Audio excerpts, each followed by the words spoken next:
Hi friends, welcome to aqua Harini channel. இன்றைக்கி நம்ம மகாபலிபுரம் பற்றி பார்ப்போம். நான் மகாபலிபுரத்துக்கு ரொம்ப வருஷமாக போயிட்டு வந்திருக்கேன் அப்படின்னு சொல்கிறத விட, ஒரு வயசு குழந்தைக்கு முன்னாடியிலேருந்தே அங்கே தான் வளர்ந்தது. அதுக்கப்புறம் தான் சென்னையில் செட்டில் ஆனது. So Mahabalipuram has lot of memories to my life. அதோடு பார்த்திங்கன்னா நிறைய அட்டாச் ஸ்டோரிஸும் இருக்குது. ஃபஸ்ட் ஜஸ்ட் வாட் இஸ் மகாபலிபுரம்னு பார்க்கலாம். அண்ட் மோர் ஓவர் இந்த ஃபோட்டோஸ் எல்லாம் 12 இயர்ஸ்க்கு முன்னாடி 2014 ஆஃப்டர் மை மேரேஜ் நாங்கள் ஒரு 4 மாதத்துக்கு அப்புறம் நம்ம இங்கே போகும்போது எடுத்த ஃபோட்டோஸ் அண்ட் வீடியோஸ் எல்லாமே கலெக்ட் பண்ணி நான் இங்கே ஒரு vlog-ஆ போட விரும்பினேன். அதை தான் இங்கே பண்ணியிருக்கேன். பட் நான் நிறைய விஷயம் மகாபலிபுரம் போகிறவங்க, சென்னையிலே இருக்கிறவங்க நிறைய இடத்துக்கு போகாமல் மிஸ் பண்ணியிருப்பாங்க. அதை பற்றி சொல்லலான்ட்டு பார்த்தேன். அண்ட் மீன்வைல் ஒரு லாஸ்ட் ஆகஸ்ட் மந்த் நான் தலசைன பெருமாள் கோயிலை பற்றி எல்லாமே போட்டுட்டேன். அப்போ நான் தனியாக ஒரு vlog போடுறேன்னு சொல்லியிருந்தேன். அதனால தான் இப்போது ரீசெண்டாக மகாபலிபுரம் போயிருந்தேன். பட் எந்தெந்த இடத்துக்கு போகணும், எந்த டைமுக்கு போகணும், அந்த மாதிரி இன்ஃபர்மேஷன்ஸ் போடலான்னு நினச்சி அதை தான் இங்கே போட போகிறேன்.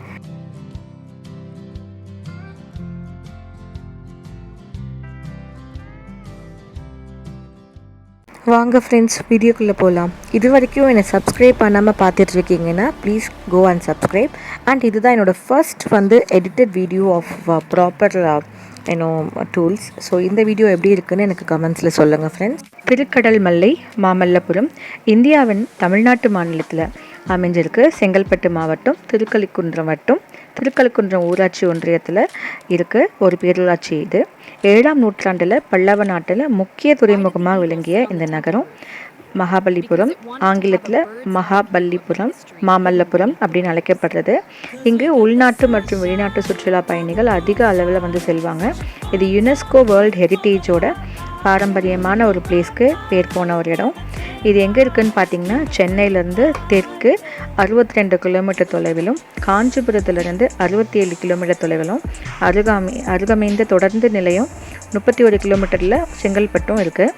பேரூராட்சியின் அமைப்பு பார்த்திங்கன்னா 12.6 சதுர கிலோமீட்டர் பரப்பும், 15 பேரூராட்சி மற்றும் உறுப்பினர்களையும் 128 தெருக்களையும் கொண்ட இப்பேரூராட்சி திருப்போரூர் சட்டமன்ற தொகுதி மற்றும் காஞ்சிபுரம் மக்களவை தொகுதிக்கு உட்பட்டது. மக்கள் தொகை பரம்பலாக பார்த்திங்கன்னா 2011ஆம் ஆண்டில் மக்கள் சென்சஸ் எடுக்கும்போது இந்த பேரூராட்சியில் 3590 வீடுகளும் 15,172 மக்கள் தொகையும் கொண்டிருந்தது. மேலும் இப்பேரூராட்சியின் எழுத்தறிவு 85.52% மற்றும் பாலின விகிதம் 1000 ஆண்களுக்கு 888 பெண்கள் வீதம் இருக்கிறாங்க. இப்போ நம்ம கட்டடக்கலையை பற்றி பார்க்கலாம். மாமல்லபுரம் ஒரு யுனெஸ்கோ வேர்ல்ட் ஹெரிட்டேஜ்னு ஆல்ரெடி சொல்லிட்டேன். இங்கே இருக்கிற கட்டடங்கள் 3 வகையாக பிரிக்கலாம். குடைவரை கோயில்கள், இல்ல மண்டபங்கள்னு சொல்லலாம். ஒற்றைக்கால் கோயில்கள், அதாவது ஒற்றை கல்லில் ஆனது, இல்லது ரதங்கள் மற்றும் கட்டுமான கோயில்கள். இதை தவிர புடைப்பு சிற்ப தொகுதிகள் வெளிப்புறத்திலும் கோயில்களின் உட்புறத்திலும் காணப்படுறது.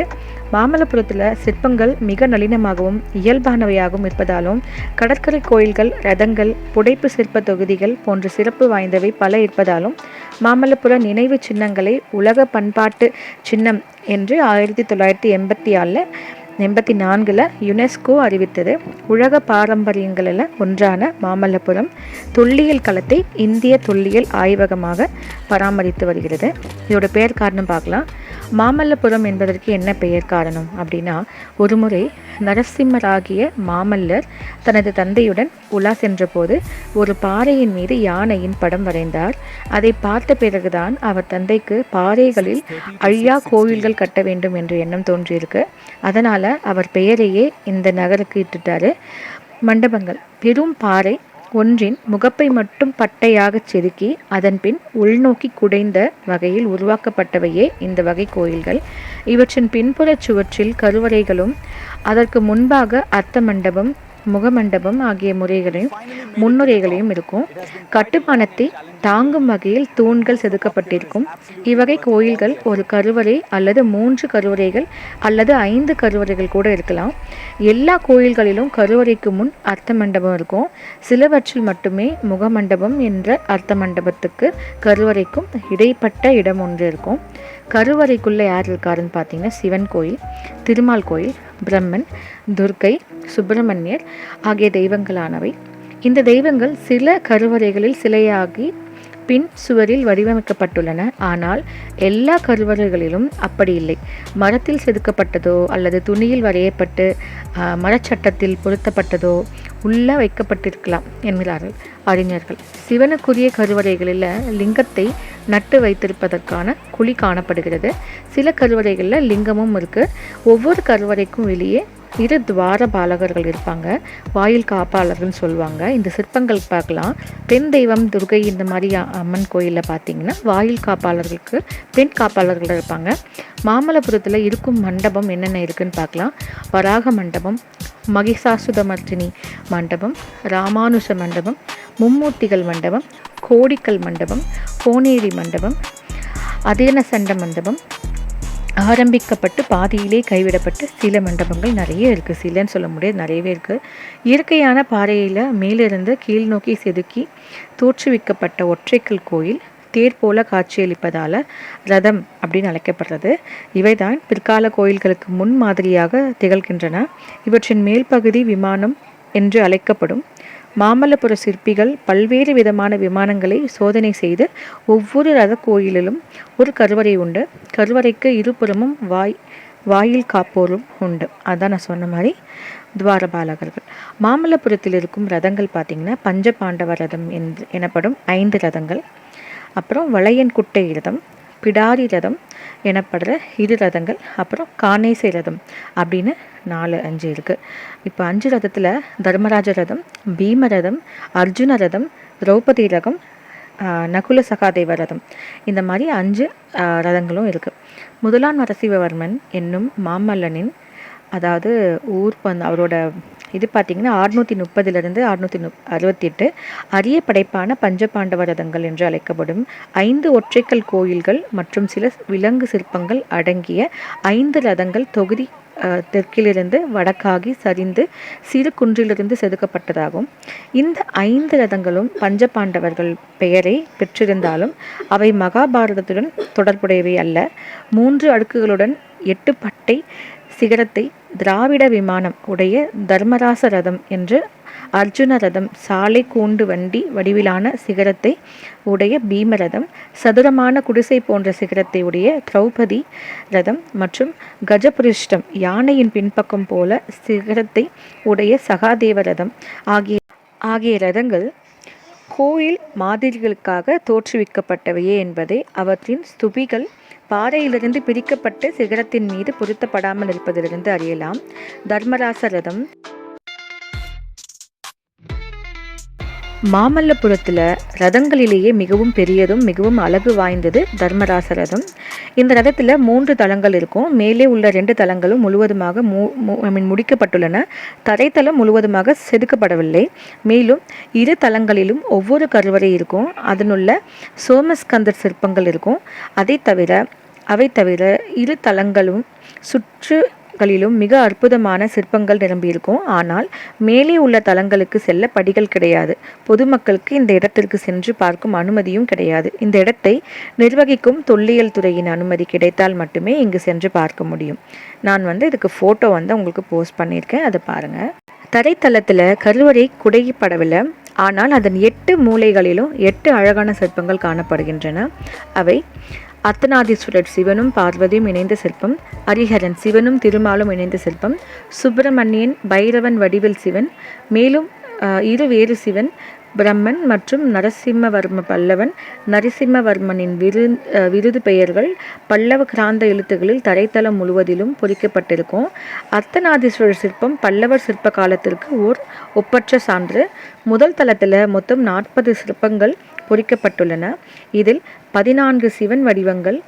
இதில் கங்கால மூர்த்தி, வீணை ஏந்திய வீணதார சிவன், தண்டு முனிவருக்கு நடனம் கற்பிக்கும் சிவன், சண்டிகேசனுக்கு அருளும் சிவன், கங்காதரனாக கங்கையை சடைமுடியில் ஏந்தும் சிவன், காலாரி மூர்த்தியாக காலன் என்ற அசுரனை வதம் செய்யும் சிவன், ரிஷபாந்திகனாக காளை மாட்டின் மீது சாய்ந்திருக்கும் சிவன், அந்தகாசுரனை வதம் செய்யும் சிவன், நந்திக்கு அருள் வழங்கும் சிவன் போன்றவை அடங்கும். இவை தவிர சூரியன், சந்திரன், திருமால், பிரம்மன், சுப்பிரமணியன் ஆகியோர் சிலைகளும் செதுக்கப்பட்டிருக்கும்.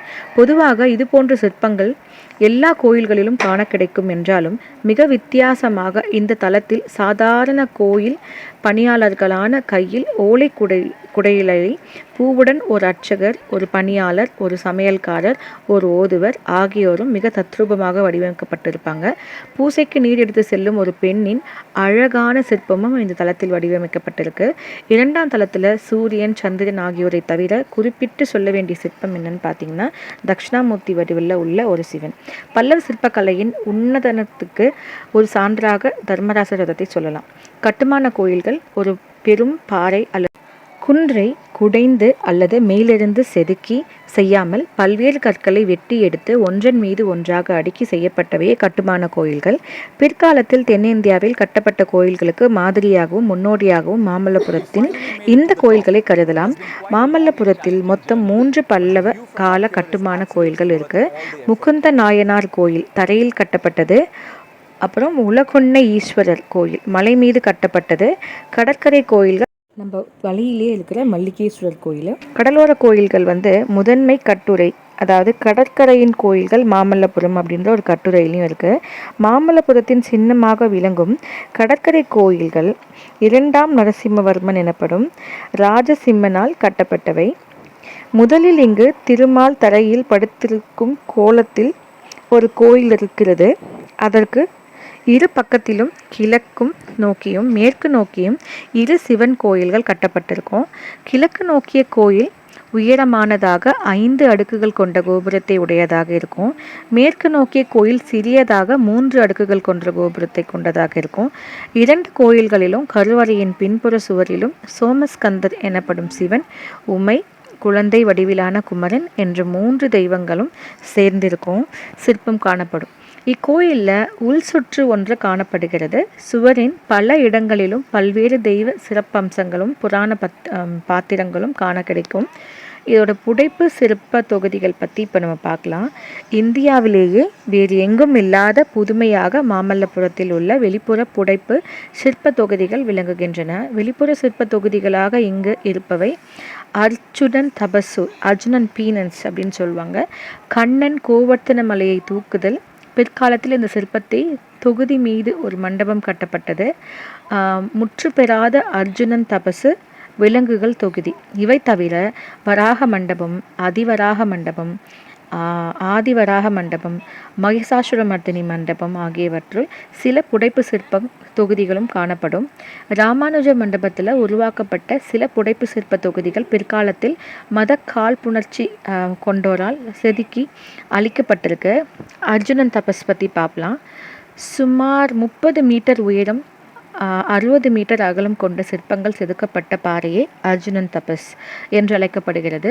வானவர்கள், மனிதர்கள், மிருகங்கள் என பல வகையான சிற்பங்கள் காணப்படுகின்றன. ஒற்றை காலில் நின்று ஒரு மனிதர் தவம் இருக்க அருகே கையில் ஒரு ஆயுதத்தை ஏந்தியபடி சிவன் பூதகணங்கள் சூழ நின்று வரம் கொடுப்பதாக சிற்பங்கள் வடிவமைக்கப்பட்டிருக்கும். அர்ஜுனன் தபஸ் பாசுபத அஸ்திரத்தை வேண்டி சிவனை நோக்கி தவம் செய்யும் காட்சிதான் இங்கே செதுக்கப்பட்டிருக்கு என்று பல அறிஞர்கள் சொல்கிறாங்க. ஒரு சிலர் பகீரதன் கங்கையை வரவைப்பதற்காக சிவனிடம் தவம் செய்யும் காட்சி இது என்று கூறுகின்றனர். ஓர் அறிஞர் இந்த சிற்பமே ஒரு சிலேடை, அதாவது சிலேடைன்னு சொல்லுவோம்ல நம்ம புக்லலாம் படிக்கும்போது, அப்படின்னு ஒரு காட்சிகளையும் ஒரே சிற்பத்தில் காட்டும் முயற்சி அப்படின்னு சொல்கிறாரு.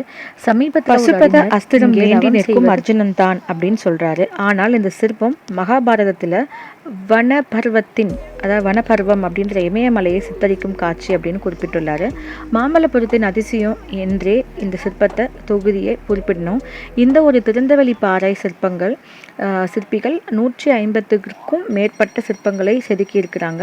இவற்றை பொதுவாக கீழ்கண்ட வகைகளாக பிரிக்கலாம். அர்ஜுனன் சிவனிடம் பாசுபத அஸ்திரம் வேண்டி செய்யும் தவம்.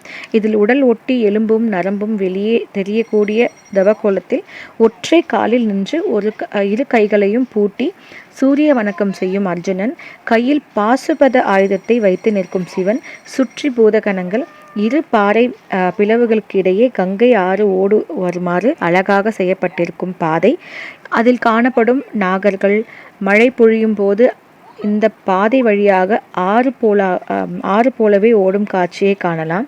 கங்கை ஆற்றின் இருபுறமும் ஆற்றை நோக்கி வரும் சூரியன், சந்திரன், தேவர்கள், முனிவர்கள், கந்தர்வர்கள், நாகர்கள், கிணறர்கள், அதாவது கீழுடல் பறவை, மேலுடல் மனிதர் அப்படின்னு இருக்கிறவங்க. அப்புறம் வதரியாசிரமம், பத்ரிநாத் எனப்படும் ஒரு திருமால் கோயில், அதன் முன் அமர்ந்திருக்கும் சில முனிவர்கள். இவர்களின் தலை துண்டாகியுள்ளது. கங்கை ஆற்றில் குளித்து சடங்குகள் செய்யும் பக்தர்கள், வேடர்கள். இவர்கள் வேட்டையாடிய பொருட்களை கையில் எடுத்து வருமாறு அமைக்கப்பட்டிருக்கும். பல்வேறு விதமான விலங்குகள், பறவைகள், மாபெரும் யானைகள், இரு விதமான குரங்குகள், சிங்கம், புலி, மான், அன்னப்பறவை, உடும்பு போன்றவை.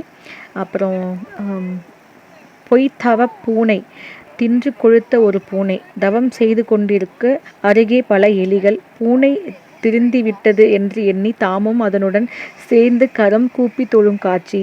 இந்த கதை மகாபாரதத்தின் வனவர்ப்பத்தில் துரியோதனன் சொல்வதாக வருகிறது. பின்னர் பல்வேறு இந்திய பாரம்பரிய கதைகளிலும் இந்த கதை வரும். குரங்குகள் அமர்ந்திருக்கும் விதம், மான் தன் காலை தூக்கி முகவாயை சொரிந்து கொள்ளும் விதம், யானைகள் நீர் அருந்துவது, குட்டி யானைகள் விளையாடுவது போன்ற காட்சிகள் மிக அற்புதமாக செதுக்கப்பட்டுள்ளன. இவற்றிற்கு இணையாக இயற்கை காட்சிகளையும் சித்தரிக்கும் பாறை சிற்பங்கள் காண்பது அரிது. கோவர்த்தன சிற்ப தொகுதி. அர்ஜுனன் தபசு பாறை சிற்பத்திற்கு அருகில் கிருஷ்ண மண்டபம் என்ற மண்டபம் இருக்கு. இங்க உள்ளாகத்தான் கோவர்த்தன சிற்ப தொகுதி இருக்கும். பல்லவர் காலத்தில் செதுக்கப்பட்டும் போது இந்த சிற்பமும் வெளிப்புற புடைப்பு சிற்பமாகத்தான் இருந்திருக்கணும். பிற்காலத்தில் விஜயநகர ஆட்சியின் போது இது மீது மண்டபம் ஒன்று கட்டப்பட்டுள்ளது. இந்திரனுக்கு விழா எடுப்பதை கண்ணன் தடுத்து நிறுத்தியதால கோபம் கொண்ட இந்திரன் மழையை ஏவ கோகுலமே மழை, புயல், வெள்ளத்தில் சிக்கிக்கொள்ள ஆயர்களையும் மாடு கன்றுகளையும் காப்பாற்ற கோவர்த்தன குன்றை குடையாக எடுத்தான் கண்ணன் என்பது புராணம். இந்த கதை தமிழ் பாடல்களில் மிகவும் புகழ்பெற்ற ஒன்று. இதனை அப்படியே சிலையாக வடித்திருக்கிறாங்க பல்லவ சிற்பிகள். சிற்பத்தின் நடுவே ஒரு கையால் மலையை தூக்கி கொண்டபடி கண்ணன் நிற்க, அருகே பலராமன் பயந்து நடுங்கும் ஒரு ஆயனை அணைத்து ஆறுதல் தருகிறார். இனி பயமில்லை என்பதால் மாடுகள், கன்றுகள், ஆயர்கள், ஆச்சரியர் ஆகியோர் தத்தம் வேலையை மகிழ்ச்சியுடன் செய்கின்றனர். ஒருவர் புல்லாங்குழல் வாசிக்கிறார், இருவர் ஜோடியாக நடனம் ஆடுகின்றனர், ஒருவர் மாட்டிடமிருந்து பால் கறக்கிறார். மாடு வாஞ்சையுடன் தன் கன்றை நாவால் நக்கி நீவும். ஒரு ஆய்ச்சி தலையில் சுருட்டிய பாய், ஒரு கையில் உரியல் கட்டி வைத்திருக்கும் பால் தயிர் சட்டிகளுடன் நிற்கின்றாள். ஒருவர் தோளில் ஒரு சிறு குழந்தை உட்கார்ந்துள்ளது. சற்றே பெரிய குழந்தைகளை அவர்களுடைய பெற்றோர்கள் கையில் பிடித்திருப்பார்கள். எங்கு திரும்பினாலும் மாடுகள் நம்மை பார்க்கின்றன.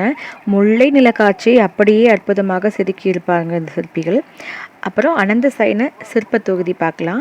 கலங்கரை விளக்கத்துக்கு செல்லும் வழியில் குன்றின் மீது மகிஷாசுரமர்தினி மண்டபம் இருக்கும். இந்த மண்டபத்தின் சுவர்களில் 2 அற்புதமான சிற்பங்கள் இருக்கும். அதில் ஒன்றுதான் திருமால் பாம்பு படுக்கையில் பள்ளி கொண்டிருக்க மது கைடப்பன் என்ற 2 அரக்கர்கள் அவரை தாக்க வரும் காட்சி. மகிஷாசுரமர்தினி மண்டப சிற்ப தொகுதிகளை பார்க்கறதுக்கு அங்கே மண்டபத்தில் இருக்கும் மிக அழகான சிற்ப தொகுதி. ஆதிசக்தியின் ஒரு வடிவான துர்க்கை சிங்க வாகனத்தில் ஏறி மகிஷாசுரன் என்னும் எருமை தலை கொண்ட அரக்கனை வதம் செய்யும் காட்சி. மகிஷாசுரமர்தினி என்று அழைக்கப்படும் சக்தி 10 கைகளுடன் இருக்கிறாள். ஆயுதங்களுடன் ஆக்ரோஷமாக காணப்படும் மகிஷாசுரமர்தினியை எருமை தலை கொண்ட மகிஷாசுரன் கதாயத்துடன் எதிர்த்து நிற்கும் காட்சி தத்ரூபமாக செதுக்கப்பட்டிருக்கும். மகிஷாசுரனுக்கு ஆதரவாக பல அரக்கர்கள், சக்திக்கு ஆதரவாக பல கணங்களும் காணப்படும். வராக சிற்ப தொகுதி. வராக மண்டபத்தில் இருக்கும் 4 சிற்ப தொகுதிகளில் ஒன்று திருமால் வராக அவதாரம் எடுத்து பூமி தேவியை காப்பாற்றி மேலே எடுத்து வருவது. பூமியை இரண்யட்சன் என்னும் அரக்கன் எடுத்து சென்று கடலுக்கு அடியில் ஒளித்தி வைக்க திருமால் வராக அவதாரம் எடுத்து கடலுக்கு அடியில் சென்று அரக்கனுடன் போரிட்டு அவனை கொன்று பூமாதேவியை மீட்டெடுத்து மேலே கொண்டு வரும் காட்சியை இங்கு காட்டப்பட்டிருக்கும். வராகம் தன் காலை நாக அரசின் மீது வைத்திருக்கிறது. அவரது தொடையில் சற்றே வெட்கத்துடன் பூமாதேவி அமர்ந்திருப்பாள். அருகே ஒரு முனிவரும் ஒரு பெண்ணும் கைகூப்பி வணங்கிருப்பாங்க. பிரம்மன் ஒரு பக்கம் இருக்கிறாங்க. அவர் அருகே ஒரு முனிவர் நிற்பாங்க. சூரியனும் சந்திரனும் இரு பக்கங்களிலும் இருப்பாங்க. கீழிருந்து மேல் வரை வராகம் எடுத்திருக்கும் விஸ்வரூபம் சிற்பத்தில் கொண்டு வரப்பட்டிருக்கும். இப்போ திருவிக்ராம சிற்ப தொகுதி. வராக மண்டபத்தில் காணப்படுற மற்றொரு சிற்ப தொகுதி தான் திருமால் திருவிக்கிராம அவதாரம் எடுப்பது ஆகும். மகாபலி ஒரு யாகம் செய்து பெரும் பலம் பெற பார்க்கிறான். அதனால் பயந்த தேவர்கள் திருமலை அணுக அவர் வாமன அவதாரம் எடுத்து சிறு பையனாக வருகிறார். மகாபலியிடம் அவர் 3 அடி மண் கேட்க அவன் கொடுப்பதாக வாக்களிக்கிறார். அந்த கணம் வாமனம் விஸ்வரூபம் எடுத்து மண்ணையும் வானையும் ஆக்கிரமிக்கிறார். அந்த கணத்தை அப்படியே பிடித்து சிற்பமாக்கியுள்ளனர் பல்லவ சிற்பிகள். திரிவிக்கிரமனின் ஒரு கால் வானை நோக்கி செல்கிறது. அந்த காலுக்கு பூசை செய்கிறார் பிரம்மன். மறுபக்கம் சிவன் தெரிகிறார். தரையில் மகாபலியும் பிற அரக்கர்களும் திகைத்து போய் அமர்ந்திருக்கின்றனர். சூரியனும் சந்திரனும் இரு பக்கங்களிலும் காணப்படுகின்றன. சாலுவன் குப்பம் புலிக்குடை கடற்கரை கோயில் பகுதியில் உள்ள பல சிறு சிறு கட்டுமானங்கள் இருக்கு. பல்லவர் காலத்துக்கு பிறகு விஜயநகர அரசர்கள் காலத்தில் கட்டப்பட்ட ஒரு திருமால் கோயிலும் ஸ்தலசைன பெருமாள் கோயில் மாமல்லபுரத்தில் இருக்கு.